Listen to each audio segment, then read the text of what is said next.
শেষ দফার নির্বাচন সমাপ্ত হওয়ার সঙ্গে সঙ্গে বুথ ফেরত সমীক্ষা এক্সিট পোলের নামে কিছু রিপোর্ট প্রকাশিত হতে শুরু করেছে।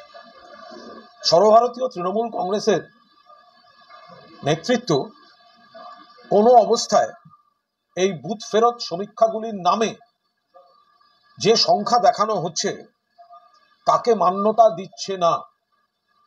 আমরা খুব স্পষ্টভাবে বলতে চাই যে বুথ ফেরত সমীক্ষা বা এক্সিট পোলের নামে কিছু পরিকল্পিত বিভ্রান্তিমূলক সংখ্যা সামনে রেখে ভোট গণনার আগে তৃণমূল কংগ্রেসের কর্মীদের মনোবল বিঘ্নিত করার চেষ্টা হচ্ছে। আমরা দায়িত্ব নিয়ে বাংলার মানুষকে বলছি, মুখ্যমন্ত্রী মমতা বন্দ্যোপাধ্যায়ের নেতৃত্বে, অভিষেক বন্দ্যোপাধ্যায়ের সেনাপতিত্বে তৃণমূল কংগ্রেস 30 থেকে 35টি আসনে বাংলায় জিততে চলেছে। বিজেপির দ্বারা কোনো না কোনোভাবে প্রভাবিত হয়ে পরিকল্পিতভাবে তৃণমূলের ভাবমূর্তি নষ্ট করার জন্য এবং ভোট শেষ এবং গণনার এই মধ্যবর্তী সময়েতে একটা নেতিবাচক মহল তৈরি করার জন্য এই বিকৃত বিভ্রান্তিমূলক তথ্য পরিসংখ্যান তৃণমূলের বিরুদ্ধে ব্যবহার করা হচ্ছে।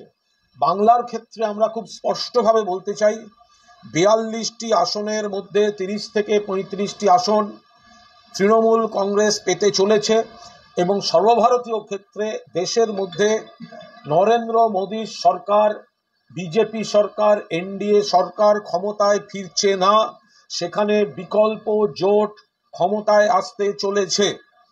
বিজেপির দ্বারা এবং কেন্দ্রীয় সরকারের দ্বারা প্রভাবিত হয়ে, নিয়ন্ত্রিত হয়ে কিছু কিছু সংস্থা রাজনৈতিক উদ্দেশ্য প্রণোদিতভাবে কিছু তথ্য পরিসংখ্যান দিয়ে দেখাতে চাইছে যেন বিজেপি এগিয়ে, কিন্তু এটার সঙ্গে জনগণ যে রায় দিয়েছেন তার কোনো বাস্তব প্রতিফলন নেই।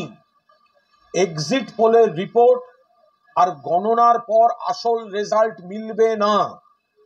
আসল রেজাল্টে কেন্দ্রে বিজেপি চলে যাবে, বিকল্প সরকার হবে, আর বাংলায় 30 থেকে 35টা তৃণমূল পাবে, বিজেপি ডবল ডিজিট ক্রস করতে পারবে না। ফলে আমরা আমাদের যারা সহকর্মী আছেন, তৃণমূল কংগ্রেসের কর্মীরা আছেন, তাদের বলছি কোনো অবস্থায় এই এক্সিট পোলের নামে যে তথাকথিত রিপোর্ট দেখানো হচ্ছে সেগুলিকে বিশ্বাস করবেন না, সেগুলিকে উপেক্ষা করুন। এগুলি মানুষের মধ্যে বিভ্রান্তি তৈরির জন্য চাপিয়ে দেওয়া হচ্ছে।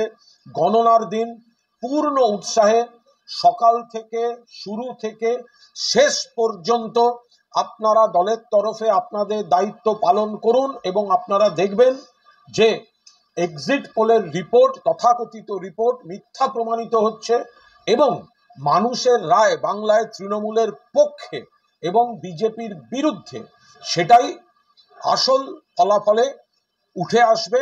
ফল ঘোষণার পরে দেখা যাবে যে বুথ ফেরত সমীক্ষার নামে যে চর্চা চাপিয়ে দেয়া হলো, যে কৃত্রিম সংখ্যা চাপিয়ে দেওয়া হলো, তার সঙ্গে বাস্তবের কোনো মিল নেই।